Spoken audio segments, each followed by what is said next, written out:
Not 17, should be number 7. Acts of Apostles 7, verse 17. Chapter 7, verse 17. Bible says, when the time of the promise drew near, which God had sworn to Abraham, and the people grew and multiplied in Egypt, till another king arose, which knew not Joseph. Some dealt with our kindred, and evils threatened our fathers, so that they cast out their young children to the end they might not live. Now that was the time of God. But now verse 20, ndio imeanza kuelezea about the mystery of God, the praising of God. That's what I say. In which time Moses was born, was exceeding fair, nourished up in his father's house 3 months, and when he was cast out, Pharaoh's daughter took him and nourished him for her own son. Bless us if you. Umeanza kupewa story ya the mystery of God. Now you can look at that in the aspect when the king is so cruel. Son has been born, he has been thrown. Then an order has been given that let all sons be killed. Out of that, what does this man want to tell us? That out of that aspect, you can now see the saving hand of God. Na kama ulikuwa unapotea, you can now start praising him.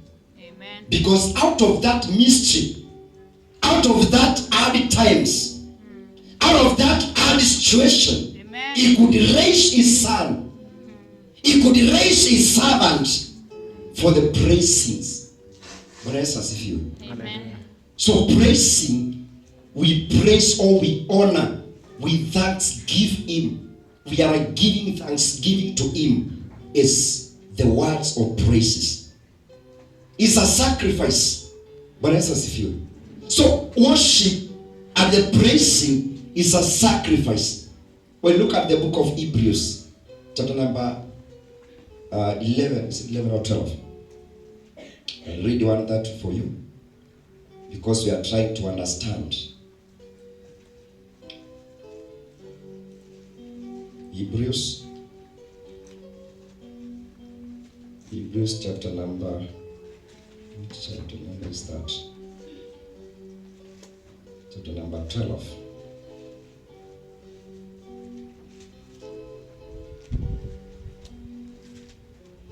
Number 12, let's read from verse 10. Bible tells me that, for they verily a few days chastened us after their own pleasure, but if for our profit, that we might be partakers of his holiness. Amen. I want to lift somebody still before we get to worship, that what we call praising is not our own. You don't praise yourself. You lift it to somebody else. We can praise somebody because of the beauty, because of the nature, because of the great things. That is just praising. You give it to somebody. You don't give yourself the praises. And that's why the Bible says that we honor him or we praise him, and we become the partakers of him and of his holiness by the praises. So when we praise him, we partake together with him. Amen. That is what the Bible says.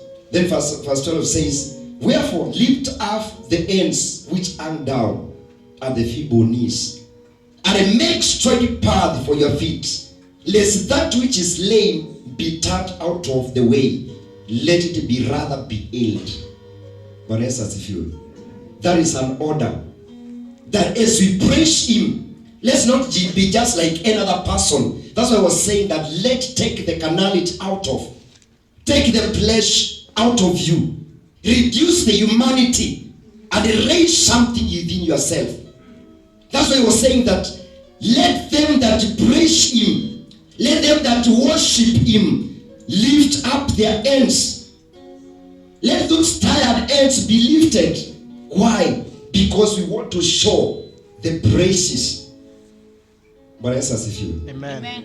I want to give an example. of our president. When the president comes here, then you want to address us. Maybe you are told to welcome him. When do you start? Do you stand and say, Mr. President, come and talk to your people? When do you start?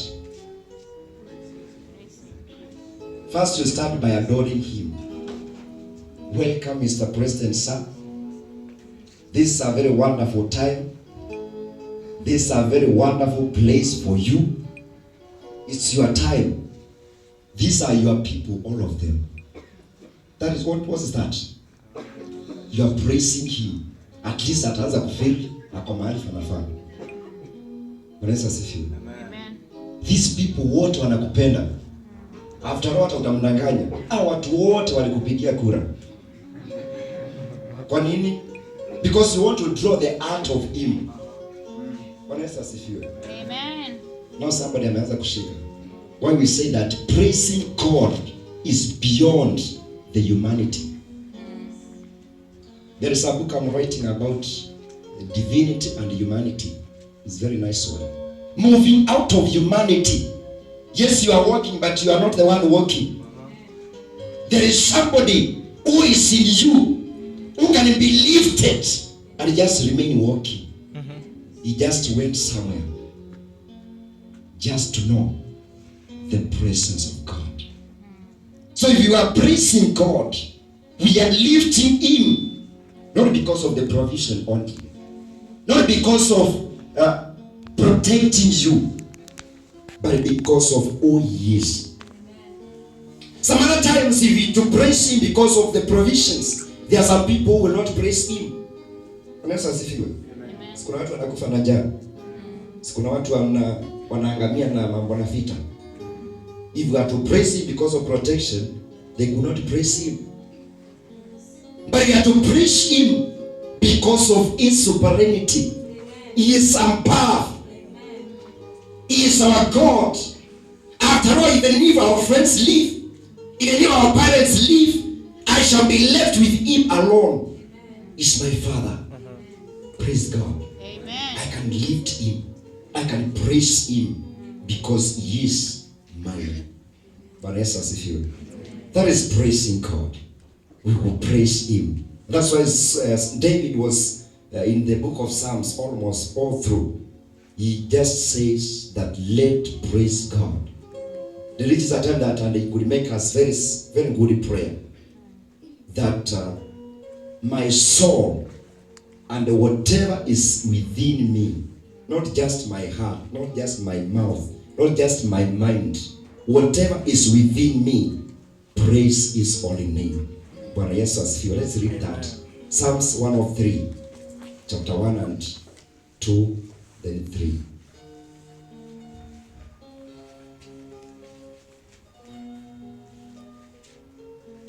One or three, verse 1, 2, and 3. Bible says, bless the Lord, O my soul, and all that is within me.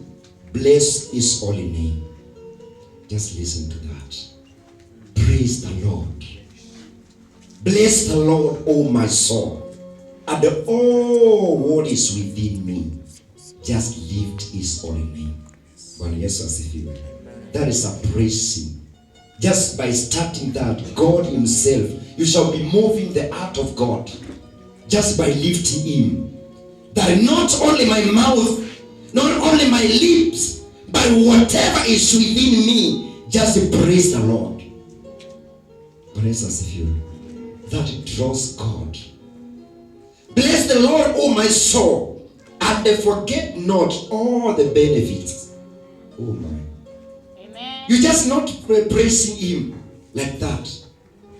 But you are praising him because of the great things he has done for you. One, who forgives all my iniquities. Yes. Praise be to the Lord. Amen. What is an iniquity? Sin. And what is sin? Going contrary to the law. I want to make a difference a bit. When the Bible talks about iniquity, doesn't it talk about just a sin? it talks about unrepented sin. Bwana Yesu asifiwe. Amen. Kuna zile ni dhambi unafanyanga na unakosa kutubu ama unasahau. Those are what we call iniquities. And now at that moment, God, the Bible says that He forgives us those sins.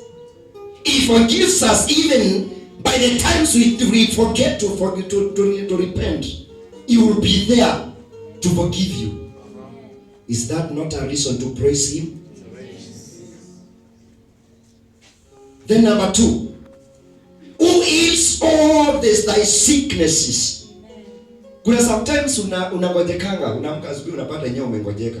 Na unajua umengojeka wapi? Unakosa kwenda hospitali lakini unapona. Si ndio? Some other times unangojeka malaria. Na unaenda hospitali unapewa madawa. Na mtu mwingine amengojeka the same malaria, anaenda hospitali anapewa the same madawa. Wewe unafika nyumbani unakunywa siku moja na unapona. Na huyo mtu maybe hatapona, anakufa. Na mlikuwa mmengojeka the same thing. Bwana Yesu asifiwe. I'm just lifting somebody to understand the spiritual essence of worship and praising God. Amen. Point number 3 that David says, that who redeemeth my life from destruction, or who saves my life from destruction. Nani ametoka hapa within Mukiria? That call ni hapa tu within Mukiria? Mmoja tu. So hii rende ingine yote tumetoka very far away from Mukiria. Si ndio?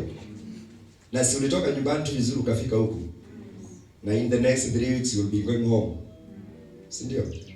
Is that not God? Has He not saved you? Has He not rescued your life? That's why David was saying that I need to praise Him because He has protected me. He has saved me. He has redeemed me from any destruction. That are reason to praise God. Bwana Yesu asifiwe. Amen. So as we praise Him, don't just look around. Just open your mind. Open your spiritual mind to understand. And the point number 4, is it number 4, number what? Number 4 inasema, who crowneth you with loving kindness and tender mercies.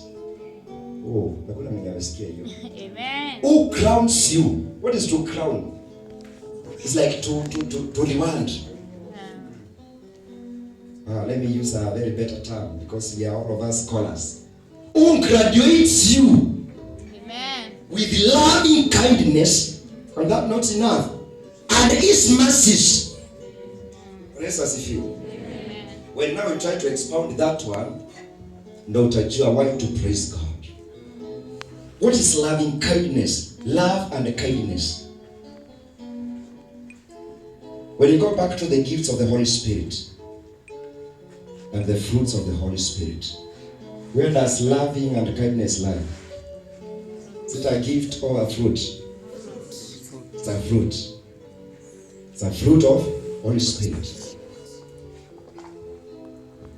And the fruits of the Holy Spirit and the giftings of the Holy Spirit, the Bible tells me in the book of Ephesians chapter number 4 verse 7, that God gives unto you the gifts of the Holy Spirit in the measure of His grace. Bwana Yesu asifiwe. Amen. Siku tusome hiyo. Ephesians chapter 4 verse 7. What does it say? Bible says, but unto every one of us is given grace according to the measure of the gift of Christ. Yes.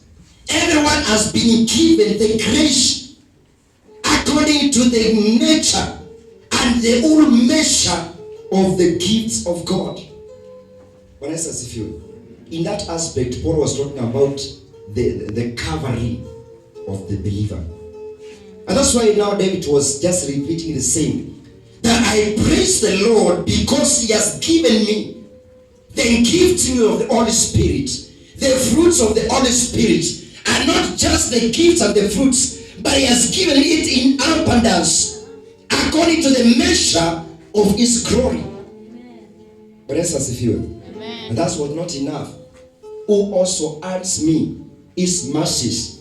That the same Bible tells us that the mercies of God are new every morning. Rakata.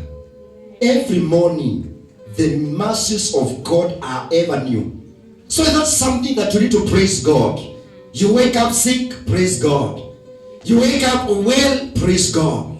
You sleep angry, praise God. You fight with your friend, praise God.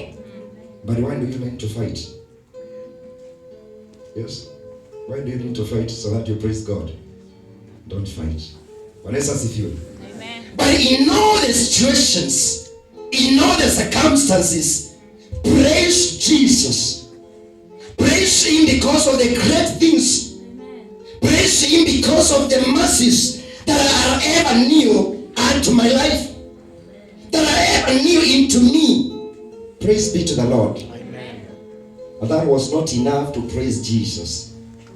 Amen. We want to finish that. That is point number 5. Who satisfies my mouth with good things? Amen. Nani atapendangi kukula?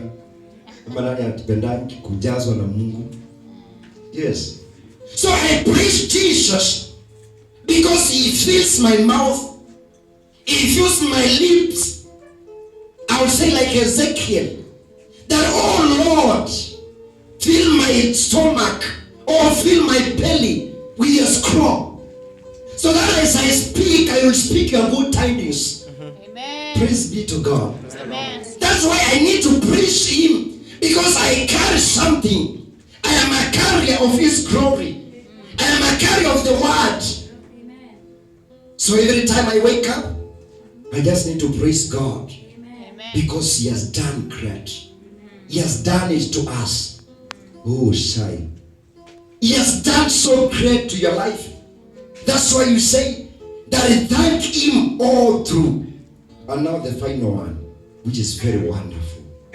Oh. So that your youth is renewed like the eagles. Amen. So you need to praise God. Yes. I think somebody was to say a very big amen. Amen. Because all of us, we are youth. And the Bible tells us that He strengthens us, or He renews us, that our youth time and our youthful moment shall be like the eagles. What does the Bible say about the eagle? There are around 2 characters of the eagle. One of the character of eagle is sharpness in seeing. Now a Christian should be sharp in spiritual sight. Rest as if you. Amen. You have to expound next day.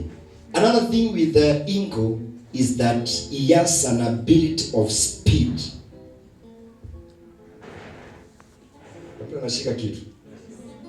So when the Bible tells us that we praise Him because He showers us, or He renews our youth to fit that of the eagle, it tells us that He energizes us. He spiritually energizes us. Do you need to see something in the Bible about this energizing? Bible tells me the book of 1 Kings, chapter number 18. Let's read that. I want to show you about this speed, this energizing, so that you can have the speed of an eagle as you'll be praying. 1 Kings chapter number 18. Verse iko mwisho kabisa ya 40 something. 40 number 6. 40 number 6. Verse number 46. Kuna ikuje sawa. 1 Kings chapter number 18 verse 46. Nasema, and the hand of the Lord was on Elijah, and he encountered up his loins and ran before Ahab to the entrance of Jezreel. This was the time after the 3.5 years of drought. And we all know that zile mangari zinatembeaka na wafalme na presidents na kuwaka very strong. And now, when the time came, Elijah told the king, just go home. Endanga, because there is something that gonna happen now. Bwana Yesu asifiwe. Amen.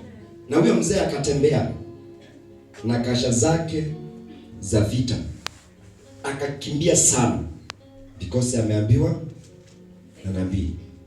Bwana Yesu asifiwe. Amen. But despite that, after mfalme ameenda, Elijah went and started praising God. Amen. Bwana Yesu asifiwe. Amen. He praised God. He prayed. You know, the Bible tells us that he prayed for the first time, and he said his servant, go and look whether there is some dalili za mvua. The servant came and told him, no, hakuna kitu kama hiyo. I think this man alikuwa bado ana doubt, because anashangaa kuja kuwa na mvua 3 years, lakini this man anaambia niende nikaangalie. Now of course tuko mbali, tutaweza nyeshewa. He went second time, third time, 50th time, 60th time, and on 70th time something appeared. Yes, asifiwe. Amen. Now I wanted to show you why the David here was saying that he renewed the youth of a man to fit that of an eagle. And one of the prayer I want us to pray is that God shower me with the speed of an eagle. Amen. Bwana Yesu asifiwe. Praise the Lord. At the 70th time, this man came with a good report. He said that there is no dalili ya mvua, lakini naweza nikaona. Bwana Yesu asifiwe. Now you see the first thing. The first thing with the eagle ni sharp eyes. So naweza nikaona wingu linalokaa kama mkono. Bwana Yesu asifiwe. Amen. Na wakati alisema hivyo, Biblia inaniambia kwamba na Elijah akaelewa ya kwamba msimu umefika na wakati wa Mungu umewadia, kama ule tumesoma huko kwa Acts of Apostles, that wakati wa Mungu unafika. Bwana Yesu asifiwe. Amen. That is not the point that I wanted to drive. What I wanted to drive is this. Elijah akatoka, nao akaanza safari yake. And the Bible tells me that the hand of God was upon him. That is the hand of God. Nataka ni mtoe mahali. Huo ulikuwa ni mkono wa Mungu, ulikuwa juu ya Elijah. So mkono wa Mungu ukawa juu ya Elijah na ukamtia nguvu. Bwana Yesu asifiwe. Amen. It strengthened his loins. Loins ni huku. And the joints. Bwana Yesu asifiwe. Amen. So wakati mkono wa Mungu ulikuwa juu ya Elijah, ukamtia nguvu katika joints zake. And the Bible says that he ran. Hakufly, lakini he ran. Akakimbia. Now we can assume that he's a president. Anatoka hapa mnaenda Nairobi. Na wewe amekuacha hapa unaomba tu. Then hizo ngari zake venye zinakimbianga, in the next almost 7 times ulikuwa unaomba. Where do you think that man is? Sasa kuna huko past Chuka. Ama huko na Embu. But this man ran past the king. This is now the speed of an eagle. Akakimbia zaidi ya mfalme na akafika kabla mfalme afike. That was the man who knew the secret. Amen. Praising God. Bwana Yesu asifiwe.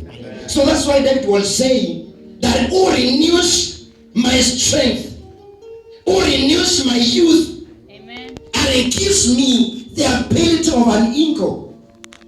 That is praising God. To praise God sana. Amen. Now turudi uside ingine to worship God. We have praised him because of those 6 major things and so many. Bwana Yesu asifiwe. Even if you forget others, don't forget that he strengthens you, he renews you. Them that wait upon the Lord, They shall be strengthened, and they shall mount like with wings like eagles. Bwana Amen. Yesu asifiwe. Amen. They shall run and not grow tired. Amen. That is Bible. In the Yes. name of Jesus. Amen. What is to worship God? Because I want us to praise and worship God. I think I'm laying a foundation on a Sunday. I may not be there, I'll be somewhere else preaching. Last Sunday, nilikuanga hembu na some of guys. This Sunday, I will be also somewhere else. I may not be there. But if God grants me a chance, I'll be here. I want to praise God. Amen. I want to worship God. What is to worship God? We look at the aspect of worshiping. It started long time ago. That is from the beginning. When God created man, that is when the worship started. Bible tells us that he could meet with a man. That is the spiritual man. But when he was blessing them, he told them that I bless you. That is that God blessed them. He gave them the ability to be like him. Amen. So God created that man and he gave him the likeness of God. And what is the likeness of God? What we saw in the first Chronicles. The holiness. Amen. So God gave man the holiness that they can dwell together, that they can now be in position to share the same glory. One of the time I was praying and I was on a very serious prayer for around 28 days. And God was trying to minister something on the 27th day that he revealed on 28th day. And my prayer was very simple on that day because every day I walk out with the new mercies of God. So what I was yesterday is not what I am today. And what I am now is not what I will be in the next few hours. So my prayer that day was, God, I want to associate myself with the assembly of heaven. Amen. And I know how the people in heaven worships you. It was sometimes back on, I think it was last year, February there. And when I was praying on the 28th day, the Spirit of God carried me. I needed to start praying. That's why I say that lifting of hands draws God. I just started and I lifted the hands. And the Spirit of God carried me. And I just was landed somewhere in a very great city. Very beautiful one. Whereby every path is surrounded by very good flowers. Very beautiful flowers. And I was there. Ahead of me there was somebody leading me. But the glory of God did not allow me to see the man. I just see there is somebody, the footsteps of somebody. When you get to the junction, just tells me this way. Then I just get to that way. And I just see him ahead of me. Somebody just moving the steps. And we looked along on that. We went for a very long period of time. Just across that city. And we reached to a point where there was a very small fence that I could see. Tulikuwa nifika mahali kama hapa. Na nikiwa hapo nikaona hiyo the other side there is a multitude of people. And with that multitude of people, the only people I knew, they were only two people. That is what the glory of God allowed me to know. One of the men that I understand was Abraham. And I called him, I shouted, Abraham! That was the first shout. After I shouted Abraham, I saw next person on the midst of the people was Moses. And I was there shouting, Moses! And now the glory took me away. When we were going, he just directed me. When I lifted the hand to call Moses, he just directed me, let's go. And that became the end. The story, I just inquired from them. I was hearing that we are moving with the person, but I did not see the man. I just asked the person, and who are those people? He called me, you identified two. But there are millions who are termed as the cloud of witnesses. Amen. We went somewhere and we could reach a point where now he was moving almost 2 meters ahead of me. He just entered, but before I entered, there was a ground like a glass. Ground ilikuwa inakaa kama glass that you can see all through. Ni kama glass, ni kama manji, something like that. He just walked around 2 meters from the point of that glass or that water. Then he stood up. And as I was entering, he told me, no, don't stop there. Then I just inquired, why? What is it? Is it water or the glass? He told me, what you prayed for is what is here. I was fearing to enter because it looks like water. I feared to enter so that I can niingie chini. That was my fear. He told me, no, don't enter. What you prayed is what starts here. This is the place of the glory of God. Amen. Where the worshippers, the angels and the 24 elders worship God. You are not allowed to enter there at this moment. Amen. And that was the end. I just woke up without praying, and I was just thanking God. Thank God. Thank you for the encounter. Amen. For at least I've seen the glory of God. Yes. So it requires somebody to enter beyond, to reach to that point. So now when you talk about the worship of God, that started very early in the beginning. That's why he wanted man to be in the likeness of him, so that they can share the same glory. They can share the same aspect. But the man separated the aspect. So when we are worshiping God, we are breaking before him. In this aspect of worship, we don't praise God. Amen. I want to, not to confuse somebody, but I want to enlighten somebody. That in the aspect of worshiping God, you don't praise God. Most of the prayers that we offer are praisings. We don't offer a worship to God. Worship is a broken heart.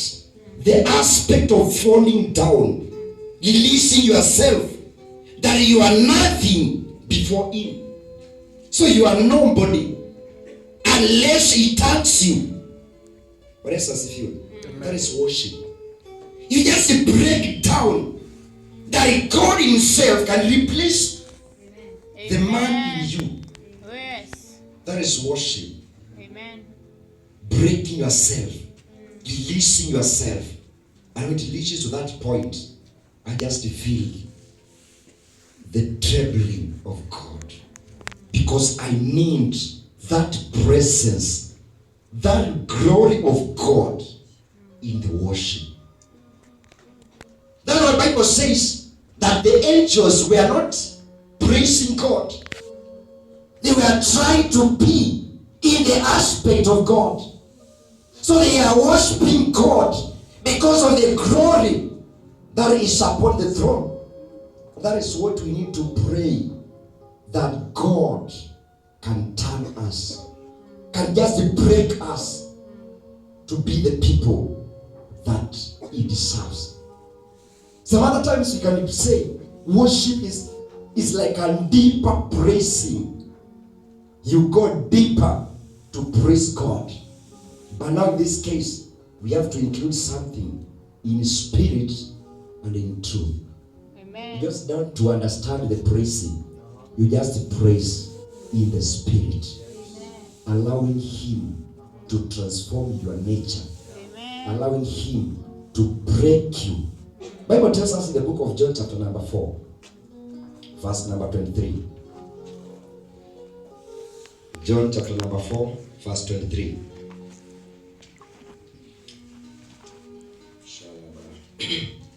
But the hour cometh, and now is, when the true worshippers shall worship the Father in the Spirit and in truth.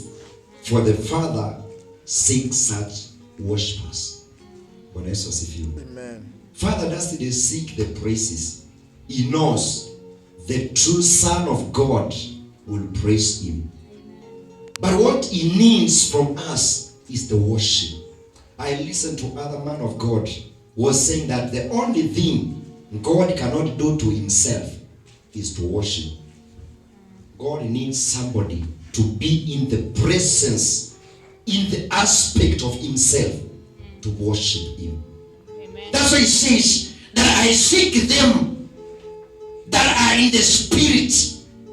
Not unless we break ourselves to feel the Spirit of God, we cannot be in position to worship him. I want to show you this. That when God said, let us create man in our own image and likeness, God was not saying that let's create a black man, a red man, a white man, and the others. He was not saying that let's create this man. Akiwa very ugly, akiwa very beautiful, very handsome. That is about the nature of people.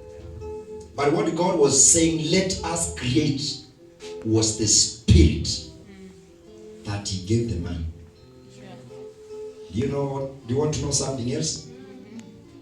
That you were created the same day Abraham was created. Not Abraham, Adam was created. Sure. Amen. You are such a holy man.